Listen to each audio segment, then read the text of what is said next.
दोस्तों मैं अभिषेक पटेल आपका हार्दिक स्वागत करता हूं अपने YouTube चैनल इजी फार्मेसी में। दोस्तों हमारे चैनल को लाइक करें, शेयर करें और सब्सक्राइब करना दोस्तों बिल्कुल ना भूलें। दोस्तों हमारी वेबसाइट पर जाकर इसको आप पढ़ सकते हैं।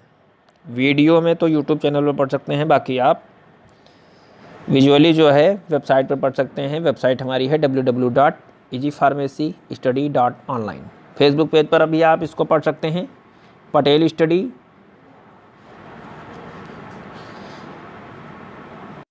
दोस्तों हम लोग पढ़ने जा रहे हैं प्रजनन फर्टिलिटी के बारे में, यानी कि फर्टिलिटी प्रजनन। तो चलिए आइए दोस्तों हम लोग पढ़ते हैं। संतान को उत्पन्न करने की क्षमता को प्रजनन कहा जाता है। क्या है? संतान को उत्पन्न करने की क्षमता को प्रजनन कहा जाता है। कुछ जनसांख्यिकी प्रजनन की बजाय जन्मजात शब्द का इस्तेमाल करते हैं। ठीक है, जन्मजात शब्द का इस्तेमाल। भारत में प्रजनन से संबंधित अनेक कारक हैं। ठीक है, भारत में प्रजनन से संबंधित अनेक कारक हैं, जिसमें कुछ कारण जो है हम लोग पढ़ रहे हैं नीचे। ठीक है, क्या होता है? कम उम्र में शादी, यानी जब कम उम्र में शादी हो जाएगी। ठीक है, शादी की सार्वभौमिका, निम्न साक्षरता, निर्धनता, गर्भ निरोधक उपयोग सीमा, पारंपरिक जीवन शैली। अब हम लोग जानेंगे प्रजनन के कारक क्या हैं। ठीक है, सबसे पहले हम लोग जान रहे हैं विवाह की आयु। प्रजनन क्षमता उस उम्र से प्रभावित होती है जिस उम्र पर महिलाओं की शादी हुई थी। ठीक है, प्रजनन जो है उस उम्र पर निर्धारित किया जाता है कि जिस उम्र पर महिलाओं की शादी हुई थी, यानी कि प्रजनन क्षमता उस उम्र से प्रभावित होती है। यानी कि प्रजनन मीन्स होता है बच्चे पैदा करने की क्षमता को प्रजनन कहा जाता है, फर्टिलिटी कहा जाता है। ठीक है, जनसांख्यिकी अध्ययन से यह पता लगा है कि जिस महिला की शादी 15 से 19 वर्ष में हुई है वो अधिक जन्म देती है। जाहिर सी बात है दोस्तों, जब जल्दी शादी हो जाएगी तो बच्चे भी जल्दी पैदा होने लगेंगे। उस महिला की अपेक्षा उसकी शादी अधिक उम्र में हुई। ठीक है, जब एक महिला की शादी जल्दी होती है तो वह बच्चे जल्दी देगी। उसी के साथ की एक महिला है, उसी के एज की है, बराबर उम्र की है, दूसरे की शादी बाद में होती है।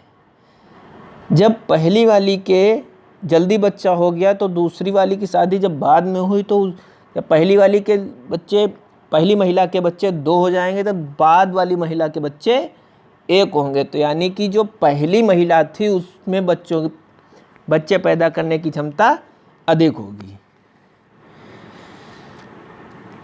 भारत में विवाह की प्रारंभिक व्यवस्था युगों से चली आ रही है। ठीक है, इस प्रकार भारतीय कानून ने लड़कियों के लिए विवाह की आयु 18 और लड़कों की 21 किया। ठीक है, विवाह प्रतिबंधित अधिनियम 1978 के अनुसार बढ़ा दिया। यानी कि पहले आप किसी भी उम्र में कर सकते थे, अब जो है आप 16 से अब आप 18 वर्ष में महिला की शादी और पुरुष की 21 वर्ष में कर सकते हैं। वैवाहिक जीवन की अवधि दूसरा है वैवाहिक जीवन की अवधि। शादी के पहले कुछ वर्षों में परिवार नियोजन के प्रयासों को किया जाना चाहिए। ठीक है, परिवार नियोजन के प्रयासों को किया जाना चाहिए। जनसांख्यिकी अध्ययन से पता चलता है कि शादी के 1 से 5 वर्ष में, ठीक है, 10 से 15% जन्म होते हैं और शादी के 5 से 10 वर्ष में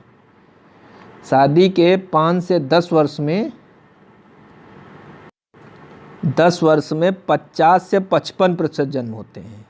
यद्यपि परिवार नियोजन के प्रयास प्रारंभिक वैवाहिक जीवन में बनाए रखने चाहिए।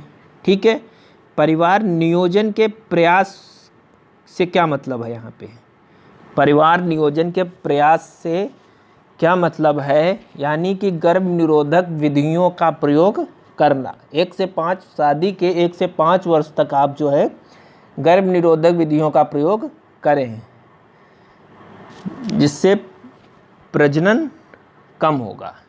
ठीक है। बच्चों का अंतर रखें।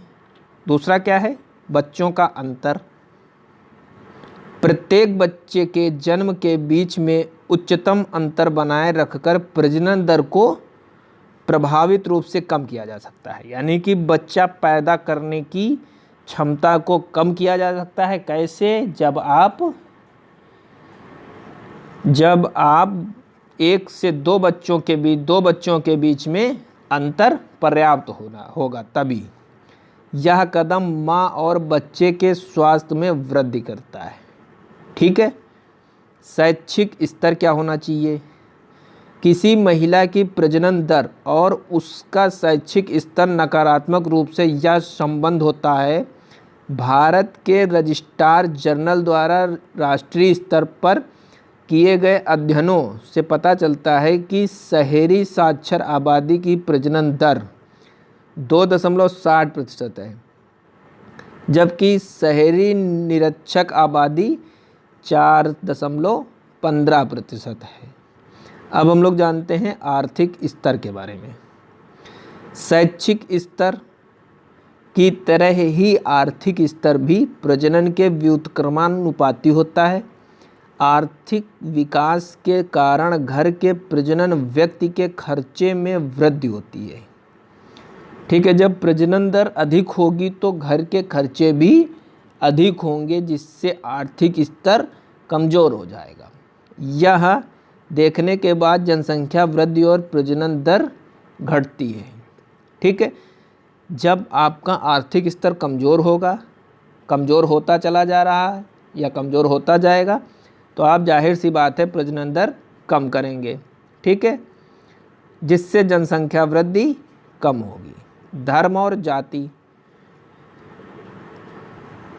प्रजनन दर धर्म और जाति से भी प्रभावित होती है। अध्ययन से पता चला कि मुस्लिम प्रजनन दर हिंदुओं की अपेक्षा ज़्यादा है।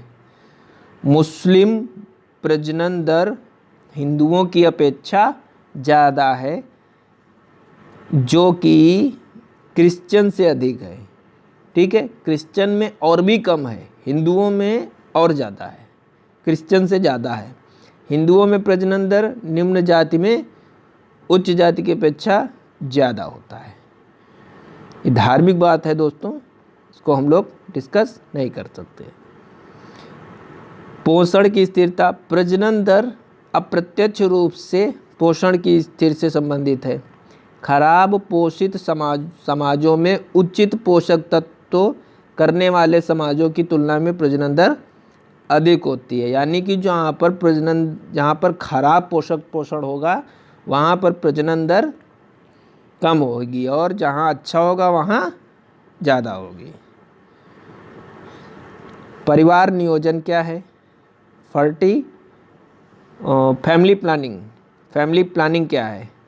फैमिली प्लानिंग प्रजनन दर फर्टिलिटी प्रजनन दर को परिवार नियोजन द्वारा प्रभावित रूप से कम कर सकते हैं। 100% कम कर सकते हैं अगर आप इसका परिवार नियोजन यानी कि फैमिली प्लानिंग का प्रयोग करते हैं। कई विकासशील देशों में प्रजनन क्षमता में गिरावट के लिए परिवार नियोजन एक महत्वपूर्ण उपकरण है।